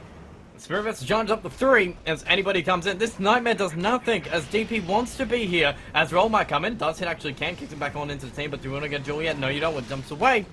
With one more jump back, but Rapido comes in, disarm anybody who wants to jump in on them. Silence on the 2, keeps him back. You got the mid racks. They didn't get the bottom racks. There was Rapido. It's still baiting out the roll, and they've got a beautiful bit blade, but as press the attack, that will not be able to save him. Bobzar is going to be caught. 2 remnants. Ken does damage as Rapido is able to roll around and just destroy the backlines. As UDV take already 4 names in the board, going to don't buy back out of it, and we're just going to walk back in style and wait for anybody coming to defend this mid lane. Yeah, and they might even just dive here. They were lucky to get the roll off in time. Abyssal's in 8 seconds, so wait 8 seconds and see if they dive again. I think that's the mentality they have right now. They're going to go farm, they're going to get the tier 3 items, and oh, he even gets an Elven Tunic.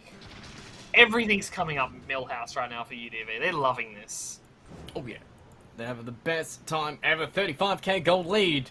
At this point, it is insane. Accept the done. Refresher orbs coming. Tusk at this point has boots of bearing, just casually in the base, sitting there, not really feeling like he has to do anything in this game at all. The game is feeling pretty much done for UDV, but maybe that comfortability will allow Gagak to get some kind of high ground defense here. I'm not sure what it'll be, but Fiend's Grip, Jewel, you can control 2 heroes. Earthspirit can control the rest. Burst damage your baby from Morphling, who's going for a Satanic at this point just to survive. Yeah, up against the Swift Blink Abyssal, I don't think Satanic's even going to get popped. I think he's going to lose his entire health pool in about 1 second flat. Like that? Yep. Just all like right. that. Well, JG, he wants to find yaps. He's going to find yaps. He's going to root yaps, and we're going to get another kill. Ken so far is up to 2. Can we get the rampage for Ken as he's looking for a 3rd one? 4 stuff will keep him away. Disarm's going to be there. We're going to get back in the base for Jade. As Bobzar does get the same thing. Triple so far for Ken.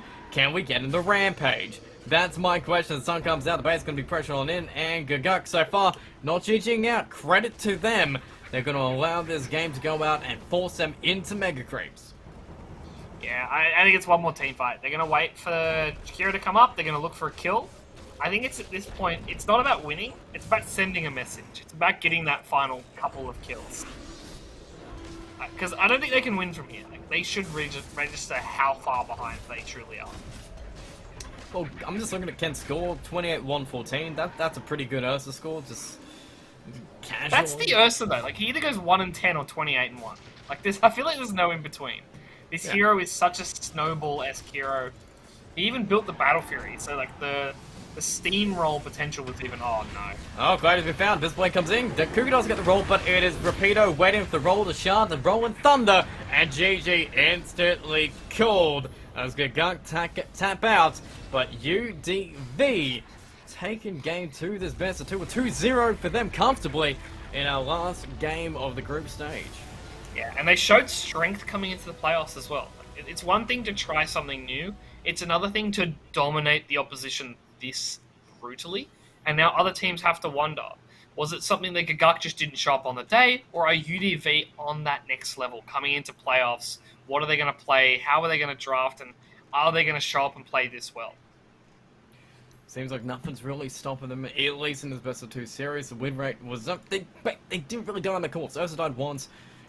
Really, mid lane JG, again, 2 games, super clean. The Kunk and the Emma absolutely beautiful gameplay in both games. Really, UDV, almost flawless. Absolutely almost flawless. Well, I mean, he didn't die. JG just didn't die in game 2. And he's playing this aggressive, Blink style, jump in your face Ember. And he still didn't manage to die once. Yes, he had the Lincolns, but in the end, when you're playing that clean, there's almost nothing Gaguk could have done. Like, they're a pretty solid team, but UDV were just on another level today. And I mean, credit for Gaguk. They tried their best. They had some interesting ideas going in, which is probably the most credit there. They're willing to try these ideas, willing to put the Jakiro in the offlane just to see how it goes. And maybe they're not going to be picking up any future games, but it's something that you need to come into. But UDV, they were prepared for it. They tri-laned into it. They knew how to deal with it, even outside the strengths of Jakiro. That is true. I mean, tri-laning into a slow lane is always fun. Like, Jakiro, like we said, one of the slowest heroes in the game. Really hard to play, terrible turn rate. And they abused that. Like, we saw Bobzaro didn't have a fun game. Clarity did, however, as soon as those rotations came around, Clarity wasn't ready to fight, and they definitely fell behind the 8 ball. And I mean, if we want to get the flip side as well, Rapido, offlane by himself the entire time, didn't die, had so much farm, so many last hits, prioritized his items. The Spirit Vessel's Diffuser Blade was perfect for this game, and you just see it in his just impact. He destroyed. Yeah, I loved it. I loved that build. The Spirit Vessel obviously makes sense. The Diffuser Blade, it's a cheap slow, it's a cheap bit of extra damage. And, I mean, I would have loved to see him eventually go Ags, but the game wasn't even quick enough to worry about that. They got the items they needed, the Blink Dagger on top, and all of a sudden they're trying to deathball the entire situation to just get the game done before 30-minute mark. And even if we're looking at the playoffs, I think Ken is a player we really need to look out for. 2 games, super clean, super fast, super good prioritization, especially game 2. Game 1, he was comfortable. He didn't have to do too much, but game 2, that was a Ken show. That's true. I mean, it does help when your team tri-lanes for you, and the tri-lane works. Yeah. Oh, yeah. And it's a tri-lane with Tusk as well. Like, Tusk Ursa tri-lanes are filthy. And obviously, once you get that slight lead, credit to Ken, he kept it and he accelerated it so quickly. And the second Aegis obviously was that final nail in the coffin. It felt like they couldn't kill him. He didn't even BKB in the last 2 fights. Couldn't even do it. Didn't even need it. And, well, last group stages, all the games have been done. All the best of 2s, both online and offline, have been played. So we can see where we are sitting. Finally, Team M11, UDV, Gargoyle Esports, Atomic Esports, all making it through to the top 4, but big credit, big kudos for Apes Esports, Burmese Girls, Gaguk, Team QX, having some fantastic games, and being so close. Both Apes and Burmese Girls could have easily broken into this top 4. Yeah, it's a crying shame for Apes, because they did just lose on the head-to-head. Like, it's not even a score thing, they're literally just on the outside looking in. And they will be a completely different team. I'm not sure if you've seen the change-ups they're doing. But the next time we see Apes, they will be much stronger. And they'll be something to look forward to for next seasons. Oh yeah, looking forward to next season. But this season's playoffs, we know who's going to make it in. We know who's playing who. Right now, Team M11 versus Atomic Esports for our first game of the semi-finals coming up this Saturday. And then to finish it off as well, UDV will be coming up against Gargle Esports, and both these series, mainly UDV and Gargle Esports, their best of 2 stages, their single round robin stages were so close and so tight, going 1-1, and Team M11 being facing against Atomic Esports have improved so much from week 1 coming into week 3. They're a completely different beast. Yeah, that is true. I mean, it is hard for Atomic Esports. Obviously, they'll be coming in as those underdogs. Team M11 deserve to have that better matchup. But I want to focus on the bottom one. UDV, Gargoyle, they are so even. We saw how clean they were today for UDV. But Gargoyle, honestly, the last week or two, probably the last week, maybe even to week 2, they've been the strongest team in my mind. And the fact that they're now in that low bracket side, it's a scary out for UDV. They need to perform as well as they did today to even have a chance. Well, we've got 1 day in between. Saturday, the playoffs begin. We find out who makes it through to our grand final. We find out who makes it through to our bronze match. We find out who takes the prizes home, who's going to be first place for our season. The first season of 2022, which is probably, some kudos going on in to kick you off in a big way. But I'm excited to see it. It's been a good season overall. I've been pretty, happy with how these games have kind of gone. Yeah, I mean, the top 6 teams have all been incredibly close. And for Gagak on that 7th slot, honestly, they've looked much better as the season progressed. I think the change-up of roles, today maybe not the best example, but overall they've been pretty solid. For QX, unfortunately, they had a few issues. So, they weren't ever in contention in that sense. But still, for everyone else, it was an open playing field. And like we said, Burmese, Apes, they could have made playoffs. They were that close. One series going their way, and they would have been there. Yeah, just sounded wild. I mean, we have been a little bit away from our games in between. I mean, we've got 1 day in between before we get to the playoffs. And if anybody wants to follow what you've been doing in between, maybe a little bit of Dota you've been playing, where's the best place to get our Pokemon action? I mean, just on the Twitter, I haven't really been streaming. I've been a bit too busy, and no one look at the pubs recents. They're a bit red at the moment. Pubs. GDH, I might be like 2-8 in the last 10 games. It's a bit rough. Ooh, man. Well, I mean, you got a day to improve it. You're going to get some wins on the board before we hit the playoffs, which are coming up Saturday. If you want to find out all the information that we'll be bringing for our tournaments, and actually all the tournaments we're doing, CSGO, Valorant, Rainbow Six, every single thing we're bringing up for LPL right now, just follow us at LPL_play for all the best up-to-date information and one of the best sponsors that we have for this season so far for the year 2022. You can't go much further than LG, our presenting partner, with their goddamn fantastic quality monitors. Always clear to see, and the games are almost crystal clean. You can see every single one of those spells, and we know what Dota's like. It's just all these cosmetics, all these goddamn animation spells being cast. You need the best screens to do it. Pick up an LG, gonna be great. And if you want to get some MMR, maybe, just maybe, you want to pick up some Rocat hardware as well. Keyboards, mouses, microphones, everything you need to bring your game to the next level. And our playoffs are going to be next level, and they're going to be hitting us Saturday, guys. So 1 more day to wait, and we're going to be seeing you here for the playoffs here at the LPL Dota Pro for 2022. But the ulti's going to pop off from Oracle. Hook back in from Andros. Going to be charging up that epicenter. No one's getting out of here. That's 3 going down. Disruptor, he was de-warding. Look at the damage. Oracle buys back. Sweet as honey, says the big boy bear, and they are going to just crush your high ground from this. What a massive fight